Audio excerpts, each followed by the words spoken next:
Hello everyone, welcome to my channel interdimensional spirituality. कैसे हो आप लोग? नमस्ते, मेरा नाम योगिनी है और मैं इंडिया से हूँ। I welcome you all in the love and light of divine. अगर आप मेरे चैनल पे न्यू हो और आपको मेरी वीडियोस अच्छी लगे तो please like, share and subscribe. मैंने आप सब लोगों की सुविधा के लिए अपने चैनल पे प्लेलिस्ट बना रखी है, तो प्लीज़ उसे चेक ज़रूर करें।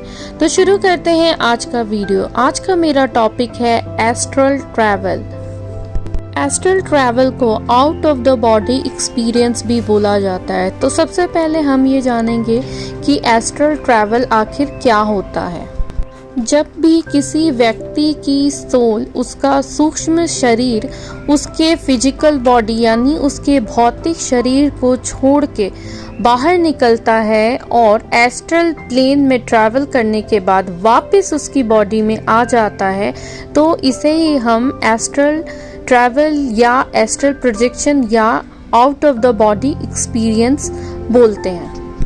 एक व्यक्ति के डेथ के बाद भी उसकी सोल उसकी बॉडी से निकल जाती है, पर डेथ के बाद उसकी सोल वापस उसकी बॉडी में नहीं जा सकती। पर एस्ट्रल ट्रैवल में उसकी सोल बॉडी के अंदर बाहर बार बार करती रहती है। और एस्ट्रल ट्रैवल में जब भी हमारा सूक्ष्म शरीर हमारे भौतिक शरीर से बाहर निकलता है, तो वो भौतिक शरीर से एक सिल्वर कॉर्ड के द्वारा जुड़ा होता है। इसीलिए वो कहीं भी ट्रैवल करे वो वापस अपने शरीर में आ सकता है।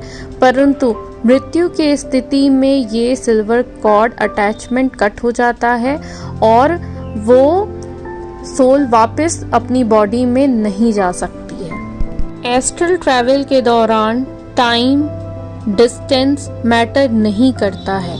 एस्ट्रल प्लेन में हम कहीं भी ट्रैवल कर सकते हैं। जब हम इस भौतिक शरीर से मुक्त हो जाते हैं तो इससे जुड़ी जो हमारी सारी लिमिटेशंस हैं, जो हमारी सारी बाउंड्रीज हैं, जो लॉज हैं फिजिक्स के, वो सारे हमारे ऊपर काम नहीं करते हैं।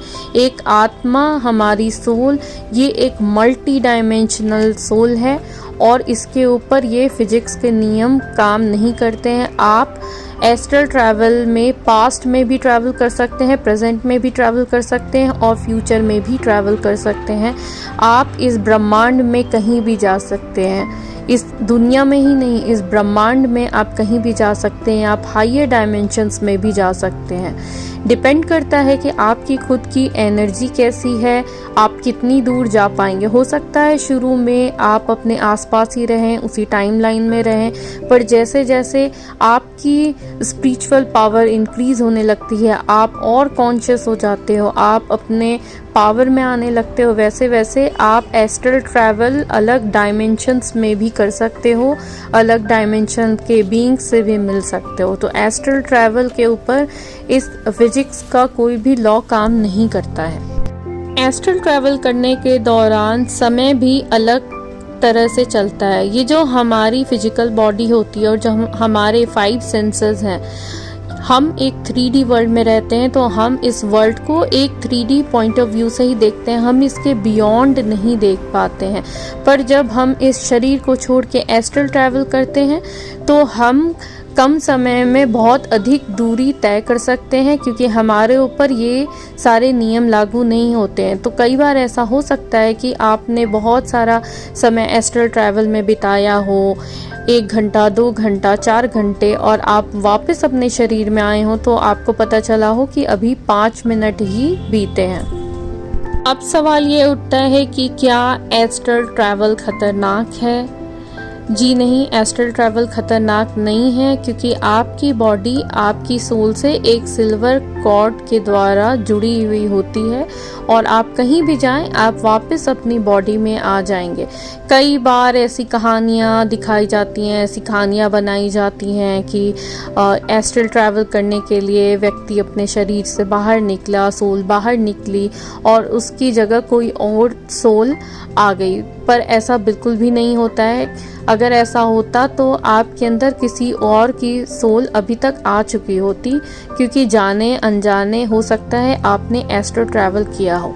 जी हाँ, कभी आपको ऐसा लगा है कि आप सो रहे हैं और अचानक झटके से आपकी नींद खुली, ऐसा लगा हो कि जैसे आपके शरीर में एक वाइब्रेशन आई हो, चेतना अचानक से जगी हो। इस तरह का एक्सपीरियंस आप लोगों में से हर किसी को कभी ना कभी तो हुआ ही होगा।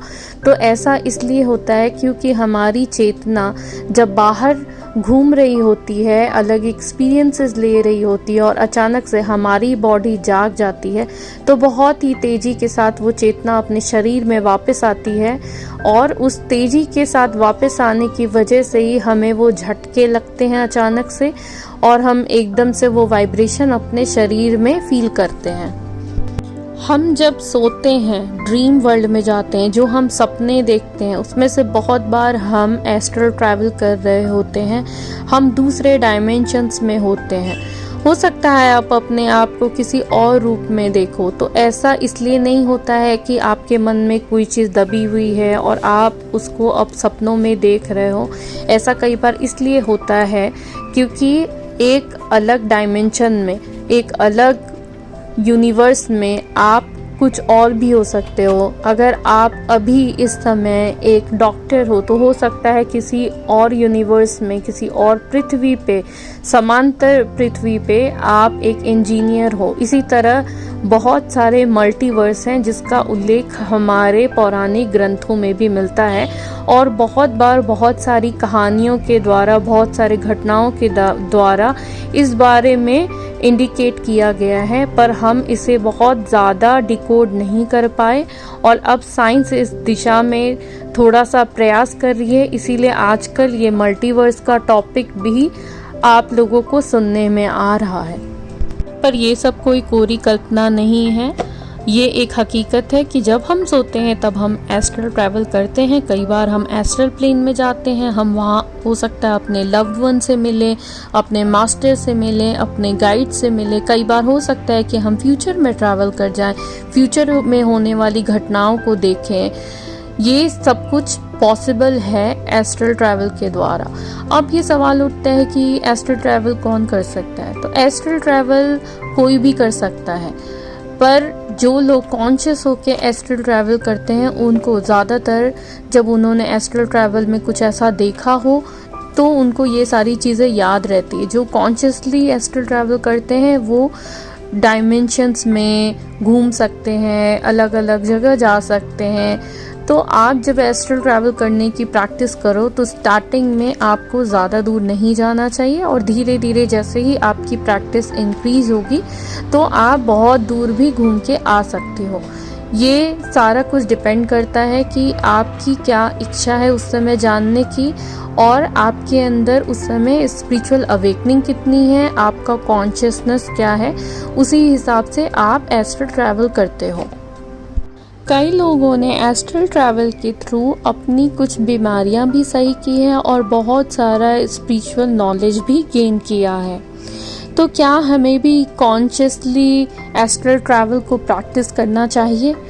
तो इसका जवाब मैं आपके ऊपर छोड़ती हूँ। ये टोटली आपकी इच्छा है, आपकी फ्री विल है कि आपको ये करना चाहिए या नहीं करना चाहिए। पर आपको हमेशा हर चीज़, कोई भी स्पिरिचुअल प्रैक्टिस है वो सोच समझ के करनी चाहिए, क्योंकि जब आप कोई भी स्पिरिचुअल प्रैक्टिस स्टार्ट करते हो तो स्टार्टिंग में आपको थोड़ी दिक्कतों का सामना करना पड़ सकता है।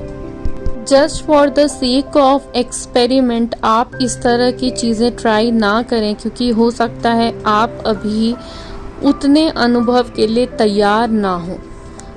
तो आप सोच समझ के ही कोई भी चीज़ ट्राई करें। ऐसा ना करें कि आपने कभी किसी चीज़ के बारे में वीडियोस देखी और आप उस चीज़ को प्रैक्टिस करने लगे। Let it be natural. आप हर चीज़ को नेचुरली फ्लो होने दो।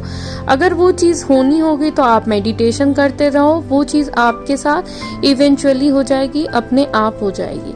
पर बाकी आपकी इच्छा है कि आप क्या करना चाहते हो। कई बार ऐसा हुआ है कि लोगों ने कॉन्शियसली एस्ट्रल ट्रैवल करने की कोशिश की है और जैसे ही वो अपनी बॉडी से बाहर आए हैं तो उन्होंने अपने भौतिक शरीर को देखा और वो बहुत ज़्यादा इस चीज़ से डर जाते हैं। तो अगर आप इस तरह के कोई व्यक्ति हो कि जो इन सब चीज़ों से डरते हैं तो आप प्लीज़ इस चीज़ को कॉन्शियसली अभी ट्राई ना करें और इसको नेचुरली आने दें।